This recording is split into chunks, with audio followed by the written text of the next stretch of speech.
Hello बच्चों, ये fundamental mathematics का आपका लेक्चर नंबर 9 है। ठीक है। इसके पहले मैंने आपको बहुत सारा टर्म्स के बारे में मैंने बताया है। आज हम लोग एक नए टॉपिक्स पे आएंगे। ठीक है। चीजें आज का क्या लेक्चर्स होने वाली है, पहले हम लोग छोटे छोटे टर्म्स जो मैंने डिफाइन किया है वो पहले मैं आपको बता दे रहा हूँ। ठीक है। और आपको वीडियो अच्छी लगे तो आप जरूर अपने ग्रुप में शेयर कीजिएगा। ठीक है। और एक लाइक और शेयर और सब्सक्राइब मुझे तो चाहिए इतना। ठीक है। आपको अगर वीडियो ठीक लग रही है तभी शेयर करना, अदरवाइज नहीं करना। ठीक है।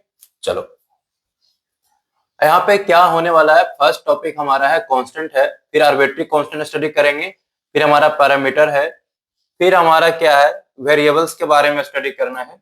नेक्स्ट हमारा है डिपेंडेंट वेरिएबल्स के बारे में, इंडिपेंडेंट वेरिएबल्स। ठीक है। फिर एब्सोल्यूट वैल्यू या एब्सोल्यूट या न्यूमेरिकल वैल्यू जिसको हम लोग बोलते हैं, वो हम लोग क्या मॉडुलस के बारे में थोड़ा सा समझते हैं, उसी के बारे में है ये। ठीक है। फिर हम लोग जनरलाइज करेंगे चीजों को अलग से। ठीक है।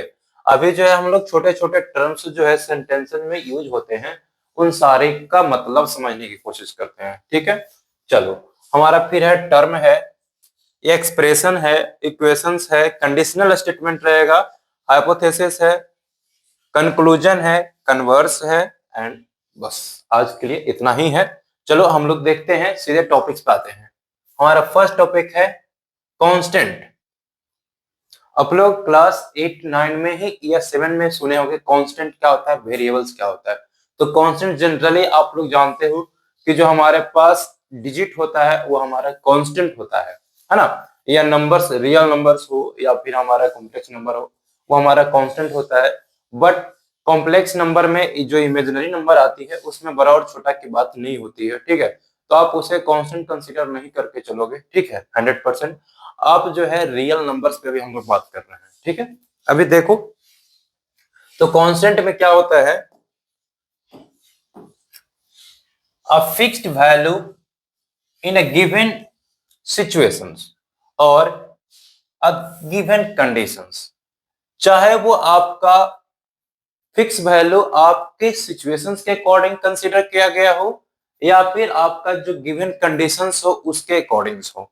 तो इसमें जैसे मैंने कंसीडर कर लिया x plus three is equal to 2 है, तो इसमें 3 और 2 आपको जो दिखाई दे रहा है इसे आप क्या कहोगे, कांस्टेंट कहोगे। ठीक है। उसी तरीके से अगर आप मान लो कि ये 4x प्लस का 3 इज इक्वल टू 7 है, तो ये आपको कांस्टेंट नंबर है। ठीक है। बट इसे आप कोफिशिएंट बोलोगे, इस जगह का क्या नाम होता है, कोफिशिएंट ऑफ x है 4। ठीक है।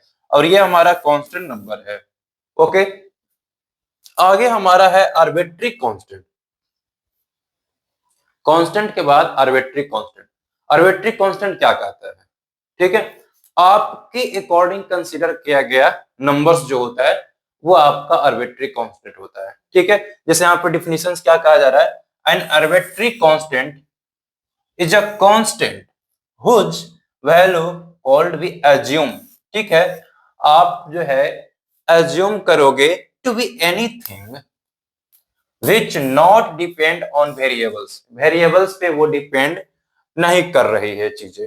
इन इक्वेशंस और एक्सप्रेशन, तो आप उसे क्या कहोगे, आर्बिट्री कांस्टेंट कहोगे। जैसे मान लो कि आपने किसी भी तरह का इसमें इस इक्वेशंस को सोल्व करने के लिए मान लो कि क्या है कि ए कोई नंबर है, उसे क्या कर रहा है, सेटिस्फाइड कर रहा है। तो ए जो है इसको सोल्व करके जो लाएंगे वो मेरा नंबर हो जाएगा। उसी तरीके से जो है आप क्या करोगे, उसको आर्बिट्री कांस्टेंट कहोगे। जैसे मान लो कि ये 4x प्लस का 3 इज इक्वल टू जो 7 है, इसको आप इधर करोगे तो 4x इज इक्वल टू ये क्या हो जाएगा आपका 4, यानी x इज इक्वल टू 1। यहाँ पे a जो आपने इसको कंसिडर किया कि a इसे सेटिस्फाइड करेगा, फाइनली a के जगह पे आप b भी कंसिडर कर सकते थे, c भी कंसिडर कर सकते थे। तो इस तरह का जो स्टेटमेंट आप अप्रोच करते हो तो उसे आप आर्बिट्री कांस्टेंट कहोगे। ओके। चलो, नेक्स्ट स्लाइड हमारा है पैरामीटर। पैरामीटर क्या कहता है, parameter is a symbol use for variable quantity और क्वांटिटी व्हिच इज चेंज। ठीक है। अब जैसे इसमें कहा जा रहा है पैरामीटर एक सिंबल्स के लिए हम यूज करेंगे। ठीक है। जो चीजें वेरी कर रही है क्वांटिटी या क्वांटिटी इज चेंज। जैसे यहाँ पे मैंने एग्जांपल दिया है if a speed of car is changing with time, कोई भी कार है या कोई भी आप बाइक राइड कर रहे हो तो आप टाइम के अकॉर्डिंगली आप क्या कर रहे हो, उसमें चेंजिंग आ रही है, ठीक है। Then if we represent a speed by symbols v, हम लोग स्पीड को कैपिटल V से रिप्रेजेंट यहाँ पे कर रहे हैं, then it is a parameter. तो ये हमारा जो स्पीड का जो मैंने एक पैरामीटर दिया, एक मेजरमेंट्स लिया, तो वो चीजें आपको V से यहाँ पे बताया जा रहा है, ठीक है। जैसे आप लोग किसी भी तरह का एरिया वॉल्यूम्स आपने क्लास 8-9 में पढ़ा है 10th में, तो उसमें आप एक पैरामीटर एक मेजरमेंट्स जैसे हम लोग शॉर्ट्स में रिप्रेजेंट करते थे कि ए हमारा एरिया रिप्रेजेंट कर रहा है, ठीक है। तो उसी तरीके से जो है हमारा, ठीक है। नेक्स्ट हमारा वेरिएबल्स है। तो वेरिएबल्स क्या कहा जा रहा है, a quantity that can change और that may take on different values, ठीक है। मतलब कोई भी इक्वेशंस जो बन रही है तो उसमें कांस्टेंट एंड वेरिएबल्स दोनों चीजें मिलकर के बनती है। यहाँ पे मैंने एक इक्वेशंस कंसीडर किया है, जैसे मान लो कि ये 4x - 7 इज इक्वल टू 8 है, तो इसे आप क्या कहोगे, कोफिशिएंट ऑफ x बोलोगे, ठीक है। और ये हमारा वेरिएबल्स बोलोगे, इसे क्या कहोगे, वेरिएबल्स कहोगे। और ये हमारा कांस्टेंट है, ठीक है, ये हमारा कांस्टेंट है। और ये मैंने यहाँ पे साइन जो यूज किया है, इसे आप ऑपरेटर कहोगे, क्या कहोगे, ऑपरेटर कहोगे। तो इस तरह से जो चीजें बनती है उसे आप वेरिएबल्स कहोगे। वेरिएबल्स मींस यहाँ पे आपको समझ में आनी चाहिए, यहाँ पे ये जो काम हो रही है मेन हम लोग इसी का वैल्यू फाइंड आउट करते हैं। जैसे 3x प्लस का 7 इज इक्वल टू 0 है, यहाँ से x के लिए वैल्यू निकालोगे, वही चीजें है ना, हाँ। यहाँ से x इज इक्वल टू हो जाएगा -7/3, दिस इज अ वेरिएबल, है ना, इसे आप कहोगे। नेक्स्ट आपका है छोटा सा टर्म, क्या है, डिपेंडेंट वेरिएबल्स। जैसे आपने अभी वेरिएबल्स और कांस्टेंट समझा, उसी तरीके से डिपेंडेंट वेरिएबल। तो इस डिपेंडेंट वेरिएबल्स को समझने के लिए आपको थोड़ा सा मैं एक चीज बता रहा हूं, जैसे y is equal to 3x है, ठीक है। आप क्या करते हो कि x के लिए कोई भी इनपुट डालते हो, जैसे मान लो कि x इज इक्वल टू 2 मैंने कंसीडर किया, तो ये आपका x के लिए ये इनपुट हो गया। Then y is equal to क्या हो जाएगा, 2 इंटू 3, अर्थात हो जाएगा y के वैल्यू से। तो y जो है वो डिपेंड अपॉन x, मतलब y जो है वो डिपेंड कर रही है x के वैल्यूज पे, यानी x का इनपुट आप क्या दे रहे हो। तो इस केसेस में आप इसे y को डिपेंडेंट वेरिएबल बोलोगे और x को इंडिपेंडेंट वेरिएबल्स कहोगे, ठीक है। यहां से उसी को मैं समझा रहा हूं फिर से, a variable that depend on one और मोर अदर वेरिएबल्स। अगर कोई भी वेरिएबल्स है तो अगर वो डिपेंड कर रहा है तो एक या एक से ज्यादा पे कोई वो डिपेंड कर सकता है। जैसे मान लो कि आपके पास सर्कल का इक्वेशन जो होती है वो r² is equal to x² plus का y²। आप इन दोनों को इंडिपेंडेंट बना दो तो ये दोनों इंडिपेंडेंट होगा, तो r क्या हो जाएगा, डिपेंड हो जाएगा इन दोनों की कंडीशंस पे। क्लियर है। उसी तरीके से मैंने यहाँ पे बहुत सारे इक्वेशंस लिया है। y is equal to 37x-2, यहाँ पे x जो हो जाएगा बच्चों वो आपका इंडिपेंडेंट कहलाएगा। और ये हमारा एक्सप्रेशंस के अकॉर्डिंग, ये मान लो एक मशीन है, आप एक छोटा सा x के लिए वैल्यू दोगे, सिंपलीफाई करोगे तो y का आउटपुट देगा, अर्थात y आउटपुट जो दे रही है वो x पे डिपेंड करके दे रही है। x आप फ्री करोगे, x आप वैल्यू 0 लोगे इसमें, ठीक है, तो y का वैल्यू -2 हो जाएगा। अगर x का वैल्यू कुछ लोगे देन y सिंपलीफाई, ये आपस में सिंपलीफाई होकर के कुछ तो देगा ना। वो किस पे डिपेंड हो रही है, वो x के आपका अप्रोचिंग वैल्यू पे डिपेंड कर रही है कि आप उसे क्या कंसीडर कर रहे हो। तो उस केस में आपका जो कंसीडर किया गया अमाउंट जो होगा x के लिए वो आपका इंडिपेंडेंट वेरिएबल होगा, एंड डिपेंडेंट वेरिएबल जो होगा वो आफ्टर सिंप्लीफिकेशन जो हमारा वैल्यू आता है वो हमारा y डिपेंडेंट वेरिएबल हो जाती है।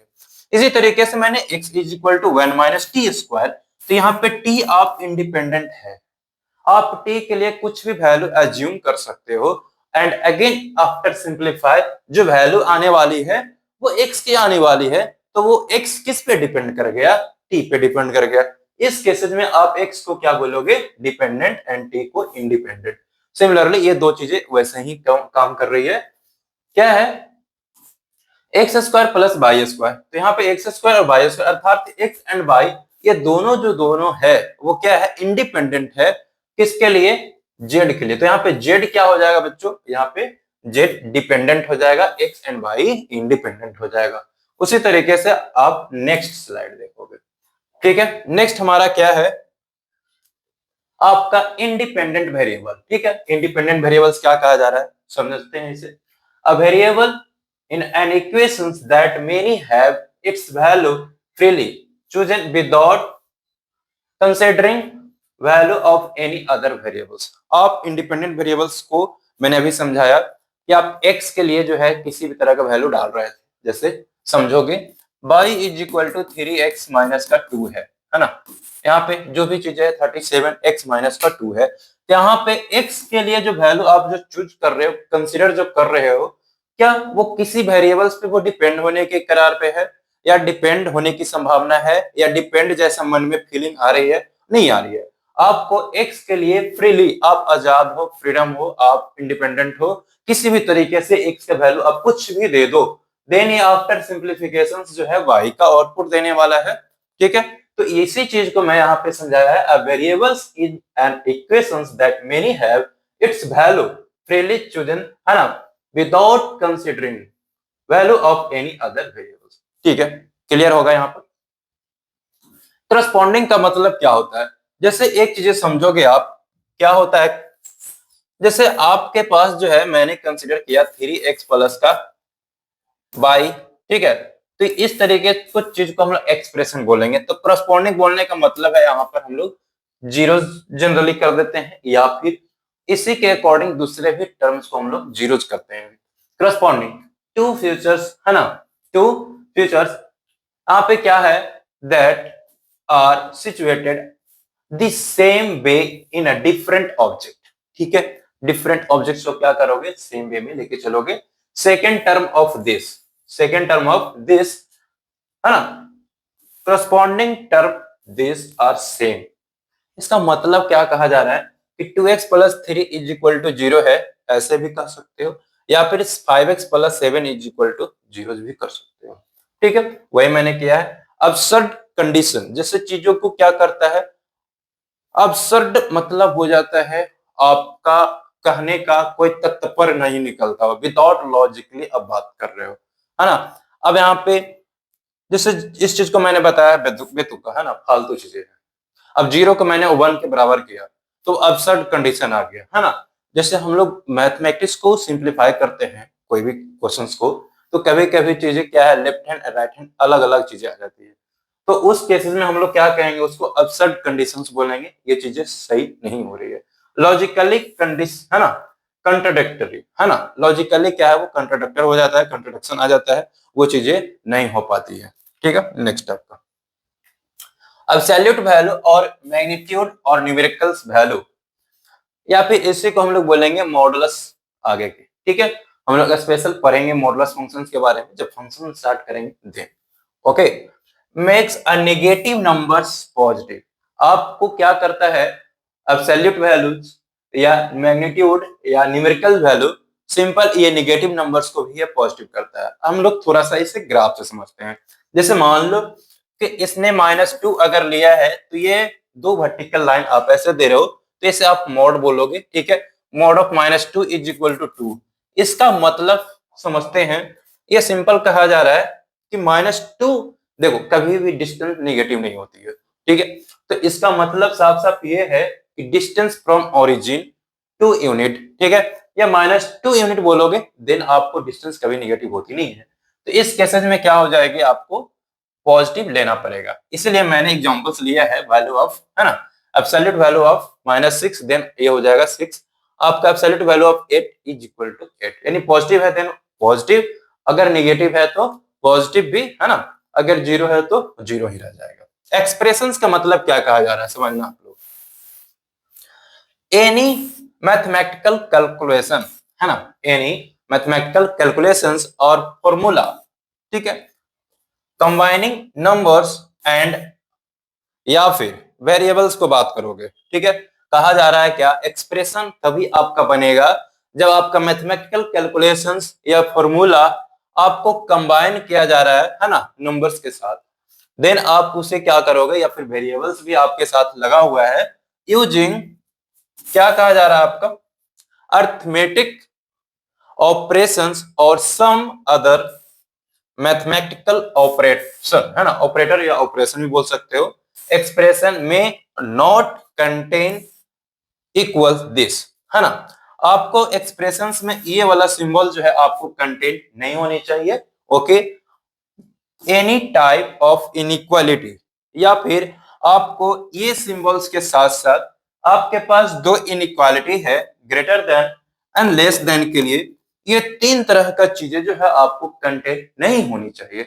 अर्थात ये क्या बताना चाह रहा है, जैसे मैं यहाँ पे एग्जांपल्स लिया हूं 3x प्लस का 2 times of x by plus 2, यानी 3x प्लस का 2 times of x by plus का 2। यहाँ पर अगर मैं इज इक्वल टू 0 लेता तो ये इक्वेशंस में कन्वर्ट होती चीजें, बट यहाँ पे मैं किसी भी तरह का सिंबल्स जो है नहीं लिया है, ना ही मैं लेस देन लेने वाला हूँ, ना ही मैं ग्रेटर देन लेने वाला हूँ, और ना ही मैं इक्वल टू लेने वाला हूँ। इन तीनों सिंबल्स में से किसी को भी मैं यहाँ पे नहीं डालने वाला हूँ, सिंपल मैं इतना ही लिखूंगा। तो इस तरह का अगर आप फॉर्मेट देख रहे हो तो आप उसे एक्सप्रेशन कहोगे। ओके, अगर इसी में इक्वल टू अगर मैंने लगा दिया तो वो इक्वेशन कहलाती है। अगर इसी में जो चीजें है ग्रेटर देन 0 हो गया देन इक्वेशन हो जाएगा। अगर लेस देन आप लगा रहे हो देन इन इक्वेशंस हो जाएगा। तो ये दोनों चीजें जब आती है तो वो इन इक्वेशंस को वैलिड करती है, और ये जब आती है, ठीक है, तो इक्वेशंस वैलिड करता है। अगर ये सम में से कोई नहीं आता है तो आप एक्सप्रेशन वैलिड करोगे। इसलिए मैंने बताया कि आपको मैथमेटिकल कैलकुलेशन जो फॉर्मूला आप डेवलप करने वाले हो कंबाइनिंग नंबर्स या वेरिएबल्स यूजिंग मैथमेटिकल ऑपरेशंस या ऑपरेटर में आपको क्या करना है, प्लस या माइनस है ना, या फिर आपके पास इंटू या डिविजन्स या फिर ए टू द पावर n। मैंने आपको मैथमेटिकल ऑपरेटर आपको बता दिया है, ठीक है, पिछले लेक्चर्स में। ठीक है, एक्सप्रेशन में नॉट कंटेन द इक्वल और नॉट और एनी टाइप है ना, एनी टाइप इनइक्वालिटीज, वही चीजें है, आपको बस इतना आपको नहीं कंटेन करना है किसी के साथ। आप देख रहे हो, ऑब्जर्व कर रहे हो यहाँ पे चीजें, यहाँ पे मैंने सिर्फ लिखा है 5x क्यूब प्लस का 7x बाई स्क्वायर, यहाँ पे मैंने लिखा है 7 टाइम x बाई प्लस का जेड स्क्वायर। इसमें क्या आपको कहीं पे भी इक्वल या ग्रेटर देन या लेस देन 0 ऐसा कुछ दिखाई दे रहा है? नहीं दिखाई दे रही है, तो आप उसे एक्सप्रेशंस कहोगे। ठीक है, बट इसमें अगर नंबर्स ऑफ टर्म्स की बात की जाए तो 3x एक टर्म है, 2x बाई एक टर्म है, एक 2 एक टर्म है, जिसमें टोटल नंबर ऑफ टर्म आपको 3 है, इसमें टोटल नंबर ऑफ टर्म 2 है, इसमें टोटल नंबर ऑफ टर्म 2 है। आप इस चीज को पहले से जानते हो अच्छे से, बट मैंने फिर भी टर्म्स को अलग से डिफाइन किया है। यहाँ पे क्या कहा जा रहा है, terms a part of an expression और सीरीज सेपरेटेड है ना। किसी भी तरह का आप एक्सप्रेशंस देख रहे हो या सीरीज देख रहे हो तो आप उसे सेपरेट करोगे बाय प्लस और माइनस साइन। ठीक है, आपके पास टर्म डिफाइन होने के लिए क्या होती है, प्लस और माइनस साइन से ही यूज होती है। अदरवाइज आप ऐसा नहीं कहोगे कि 3x बाई प्लस का 2 है, तो आप कहोगे सर ये जो है आपस में मल्टीप्लीकेशन का प्रॉपर्टी है। देन आप कहोगे कि 1 2 3 ये आपका 3 टर्म हो गया, तो 3 टर्म आप नहीं कहोगे। क्या कहोगे, 3 टर्म आप नहीं कहोगे, बल्कि ये पूरा का पूरा 1 टर्म होगा। ये 1 टर्म है, ये 1 टर्म है, अर्थात ये इस एक्सप्रेशंस में आपका total number of term 2 term है। ठीक है, टोटल नंबर ऑफ टर्म 2 है। इस तरीके से मैंने इसी को पीछे वाला स्लाइड में ऑब्जर्व करना, मैंने यहाँ पे लिखा है 3x प्लस का 2x बाई प्लस 2, मैंने यहाँ पे टर्म्स को लिख दिया है 3x प्लस नहीं लिखा बल्कि कॉमा दिया 2x बाई कॉमा 2। ये आपका टोटल नंबर ऑफ टर्म जो आपको दिखाई दे रही थी फर्स्ट एक्सप्रेशंस में मैंने दिखाया, सेकंड एक्सप्रेशंस का, थर्ड एक्सप्रेशंस का। ठीक है, आपको अच्छे से चीजें समझ में आ रही होगी। उसी तरीके से आप ऐसा नहीं कहोगे कि x अपॉन बाई है तो आप, और ये प्लस का 2 यहाँ पे या फिर कुछ भी है 2x इस तरह से लिखा गया है, तो आप इसे एक टर्म और दो टर्म इस तरह से रीड करोगे, गलत हो जाएगा। इनटू और डिविजन्स जो होती है ये कभी भी टर्म्स को वैलिड नहीं करती है आगे के टर्म के लिए कि एक टर्म आप काउंट कर लोगे। ठीक है, मेरा कहना साफ साफ मतलब है कि अगर आप प्लस या माइनस इस तरह का दो सिंबल से अगर आप मैथमेटिकल टर्म्स को कनेक्ट कर रहे हो तो टर्म काउंट होती है, अदरवाइज काउंट नहीं होती है। ठीक है। इक्वेशंस मैंने अभी समझाया आपको। इक्वेशंस में क्या होता है, किसी भी तरह का एक्सप्रेशन अगर है तो उसमें अगर हम इक्वल टू जीरो करके बात करें, अर्थात तो उसका हम लोग एक ऐसे नंबर, एक ऐसे वैल्यू खोजते हैं जो उस चीज को वो सेटिस्फाइड करती है, देन हम लोग इक्वेशंस की बात करते हैं। ऐसे हम लोग और भी समझ सकते हैं इक्वेशंस। जैसे हमारा मान लो ये इक्वल का साइन अगर लगा हुआ हो, आपके पास राइट में कुछ लिखा हुआ हो और लेफ्ट में भी कुछ लिखा हुआ हो, ठीक है, तो ये y is equal to two आपका क्या है, एक इक्वेशन है, अर्थात y minus two is equal to zero. इसको आप ग्राफ से देखोगे तो आप ऐसे समझोगे क्या है भाई साहब ये, तो देखो y पे हमारा 2 यूनिट ले रहा था, यानी y is equal to two. अगर आपके पास इधर कुछ और होती, इधर कुछ और होती, y is equal to 2x, है ना, तो ये भी आपका इक्वेशन होती। बट ये चीज, इस चीज को ये ऐसे कहता, 2x माइनस का y is equal to zero, ये होमोजीनियस इक्वेशन होता। जो चीजें ओरिजिन से पास करती है, ओरिजिन से लाइन पास करती है या ओरिजिन से कर्व पास करती है, तो आप उसे होमोजीनियस इक्वेशंस या कर्व बोलते हैं हम लोग जनरली, ठीक है। तो उस चीज को हम लोग अभी पहले समझते हैं। क्या कहा जा रहा है, इक्वेशंस के बारे में हम लोग समझते हैं। A mathematical sentence will form expressions using equal sign this, है ना, ये साइन को अगर आप यूज कर रहे हो only satisfied by some particular value, किसी पर्टिकुलर वैल्यू के लिए इस कंडीशंस को वो अगर सेटिस्फाइड करती है, देन हम इसे इक्वेशंस कहेंगे। इसका सॉल्यूशन निकलेगा कि नहीं निकलेगा, आप इसे सोल्व कर सकते हो क्वाड्रेटिक बना करके, या फिर मैं इसे ऐसे भी कर सकता हूं कि ये चीजें जो है आपका 1/x के लिए ग्राफ ये ऐसा हो जाएगा। चलो अब इस चीज को मैं x प्लस 1 पे बात करूं, ठीक है, दोनों कर्व को क्या करना है, एक ही एक्स वाई प्लेन में रिप्रेजेंट कर देना है। ये x प्लस 1 है, तो इस चीज को आप कैसे कहोगे, ये आपका -1 हो जाएगा। इसको आप देखोगे तो आप इसे कैसे रिप्रेजेंट करोगे, ये x प्लस 1 है ना, तो x प्लस 1 को आप कैसे करोगे बताओ। जैसे मान लो कि y is equal to x plus 1 है ये भी, और y is equal to 1/x है, देन ये दोनों क्या हो गया, बराबर हो गई। तो आप इसे इक्वेशंस तो दिखा सकते हो ना कि ये हो गया x, इसको ऐसे दिखा देते हैं हम लोग, x माइनस बाई और प्लस का 1, या फिर हम लोग इसे ऐसे कर देते हैं, थोड़ा सा सिंप्लीफाई करते हैं। आप लोग 9th में भी इसे ग्राफ प्लॉट करने के लिए जानते हो, इसे हम इंटरसेप्ट फॉर्म में ले जा रहे हैं। तो y minus x is equal to 1 हो गया, तो x के लिए -1 यूनिट आ जाएगा, दिस हो गया, और y के लिए 1 यूनिट हो गया, और ये दिस हो जाएगा। तो ये इस तरीके से जो है कहीं ना कहीं एक कट करेगा, ये आपका एक सॉल्यूशंस दे देगा। ऐसे आप समझ सकते हो, इक्वेशंस का मतलब है कि जितने भी आपको ये कर्व या इक्वेशंस जो दिखाई दे रहे हैं, उन सबको क्या करोगे, एक ही एक्स वाई प्लेन में सारे कर्व को, सारे ग्राफ, सारे एक्सप्रेशंस को प्लॉट करने की कोशिश करेगा, और जहां पे नंबर ऑफ इंटरसेक्शन हमें कॉमन दिखाई देती है, वो चीजें हमारा सॉल्यूशन कहलाती है, कॉमन इंटरसेक्शन पॉइंट, ठीक है। और हमें जितना नंबर्स ऑफ कॉमन इंटरसेक्शन दिखाई देती है, वो हमारा नंबर ऑफ सॉल्यूशन बनता है। उस चीज को हम लोग थोड़ा सा जेई मेंस में या एडवांस में क्वेश्चन जब आता है, नंबर ऑफ सॉल्यूशन पूछा जाता है, तो उस केस में हम लोग ग्राफ का बेस्ट अप्रोच देते हैं, ठीक है। तो हम लोग आगे की बात आगे करेंगे, फिलहाल हम लोग बेसिक में रहते हैं, ठीक है।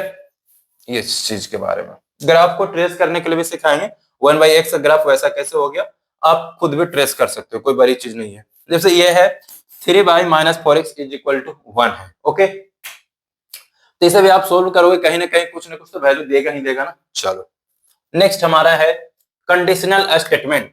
कंडीशनल मतलब क्या होता है, इफ देन अगर ऐसा है देन ऐसा होगा, ठीक है। उसी चीज के बारे में हम लोग कहते हैं if statements containing if dot dot dot, कुछ कुछ हो रहा होगा, देन आपको ऐसा करना है, ठीक है, इज कॉल्ड कंडीशनल स्टेटमेंट्स। तब आप इसे क्या कहोगे, कंडीशनल स्टेटमेंट्स कहोगे। जैसा मैंने यहाँ पे एग्जांपल लिया है, this x square minus 3x plus 2 is equal to 0, ये आपको पता है कि क्वाड्रेटिक इक्वेशन है, नो डाउट।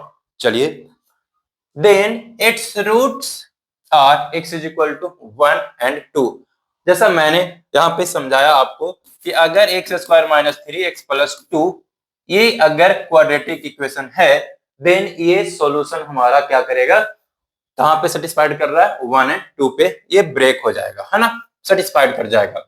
जैसा x माइनस 1 और ये x माइनस 2 पे ये ब्रेक हो जाएगा। इन दोनों का प्रोडक्ट हमारा 2 आ रहा है, दोनों का सम माइनस 3 आ रहा है, हो गया factor. x is equal to 1 and 2। इसको आप देखोगे तो इसका कर्व कैसा बनेगा, है ना, इसको आप पाराबोला कोफिशिएंट x जो है वो पॉजिटिव है 1, है ना, जिससे ऐसा होता है। तो ये 1 एंड 2 मान लो 1 हो गया 2 हो गया, तो आपका पाराबोला कुछ ऐसा बन जाएगा। तो ये क्या हो गया कि आपका ये x एक्सिस हो गया और ये y एक्सिस हो गया। तो ये x के लिए 1 एंड 2 पे ये हमारा क्या हो जाएगा, ये कर्व हमारा जीरो हो रही होगी। कौन जीरो हो रही होगी, y का जो वैल्यू हमारा बन रहा होगा, तो x एक्सिस पे y का वैल्यू क्या होता है, जीरो होता है। तो यहाँ पर ये जो बनेगा, है ना, y का वैल्यू क्या हो जाएगा, जीरो। यहाँ पर y का वैल्यू जीरो हो जाएगा। ये 2 पॉइंट पे इस कर्व को क्या कर रहा होगा, सेटिस्फाइड कर रहा होगा। ग्राफिकल अप्रोच हमेशा हम बात करेंगे, ठीक है। देन आगे क्या आता है, if today is Sunday then Ram go to cinema hall. अगर आज संडे है भी आज, ठीक है, देन राम जो है कहाँ जाने वाला है, सिनेमा हॉल। ये इफ एंड देन की कंडीशन है। तो इस तरह का चीजों को हम लोग बोलते हैं कंडीशनल स्टेटमेंट, ठीक है। कंडीशनल ट्रिमेटिकल आइडेंटिटी हम लोग क्लास 11th में पढ़ना है, हम लोग अच्छे से पढ़ेंगे वहां पर। तो कंडीशंस वहां पे कुछ दे रखेंगे, है ना, और उसमें हम लोग क्या करेंगे, ट्रिमेटिकल आइडेंटिटी को प्रूव करते हैं। हर जगह कंडीशन कुछ ना कुछ आते रहता है। तो इस तरह से चीजों को हम लोग समझेंगे, ठीक है।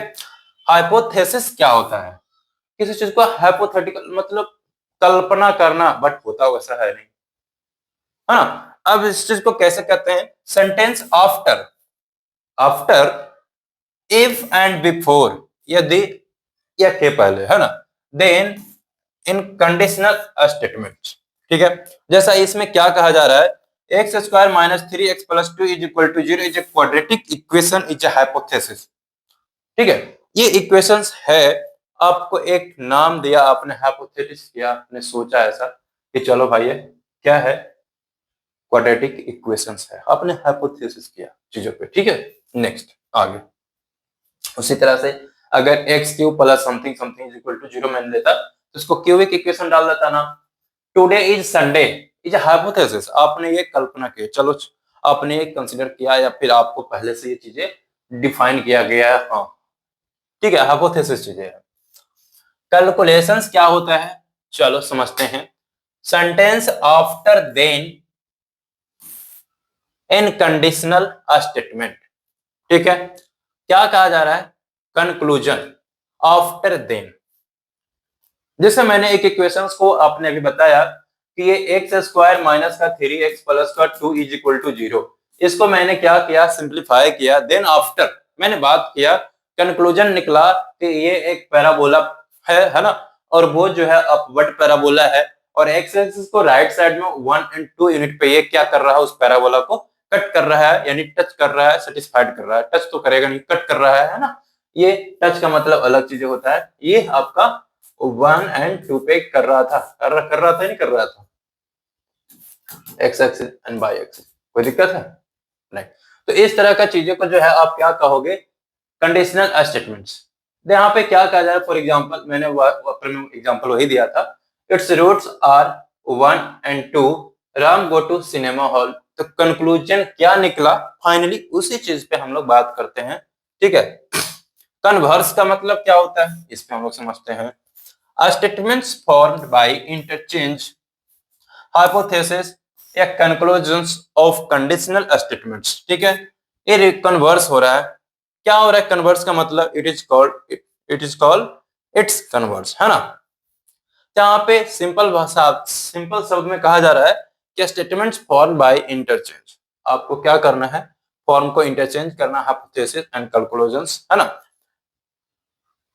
ऑफ कंडीशनल स्टेटमेंट्स, ठीक है। It is called its converse, ठीक है। इस पे हम लोग एग्जांपल समझते हैं। जैसे यहाँ पे एक एग्जांपल दिया गया है कि अगर x square minus 3x plus 2 is equal to 0 एक क्वाड्रेटिक इक्वेशंस को रिप्रेजेंट करता है, और ये दोनों हमारा क्या है, 1 एंड 2 है, ठीक है। इसका रूट्स है, इट्स कन्वर्स इज, अगर आपको रूट्स पता हो देन आप इक्वेशन फाइंड आउट करते हो तो वो चीजें कन्वर्स होती है। अगर आपको इक्वेशंस पता हो तो आप रूट फाइंड आउट करते हो, तो ये एक दूसरे को क्या करता है, कन्वर्स करता है ना। उसी चीज के बारे में समझा रहे हैं हम। Roots are 1 and 2 then equation this quadratic equations. जैसे मैंने यहाँ पे अभी बताया, इफ संडे है ना, if today is Sunday then Ram go to cinema hall, its converse is, अगर इसको मैं ऐसा देखूं है ना, कन्वर्स करके बात करूं, अगर राम जाना चाहेगा सिनेमा हॉल देन आज क्या होना पड़ेगा, संडे होना पड़ेगा, है ना, क्योंकि वो संडे में ही सिनेमा हॉल जाता है, अदरवाइज नहीं जाता। आज के लिए हमारा इतना ही, हम लोग फिर नेक्स्ट क्लास में मिलते हैं, लेक्चर नंबर 10 होगा अगले क्लास, ठीक है। ये लेक्चर नंबर 9 है, जिसमें हम लोग समझेंगे क्लास 9th और 10th का सारे ज्योमेट्रिकली, है ना, जो ज्योमेट्री आपने पढ़ा है ट्रायंगल्स के बारे में, आपने एंगल्स और ट्रायंगल्स के बारे में, सिमिलरिटी और कॉन्ग्रुएंट, है ना, आपका इस टॉपिक्स में हम लोग बात करेंगे, ठीक है। चलिए ठीक है बच्चों, thank you and bye bye and take care, okay.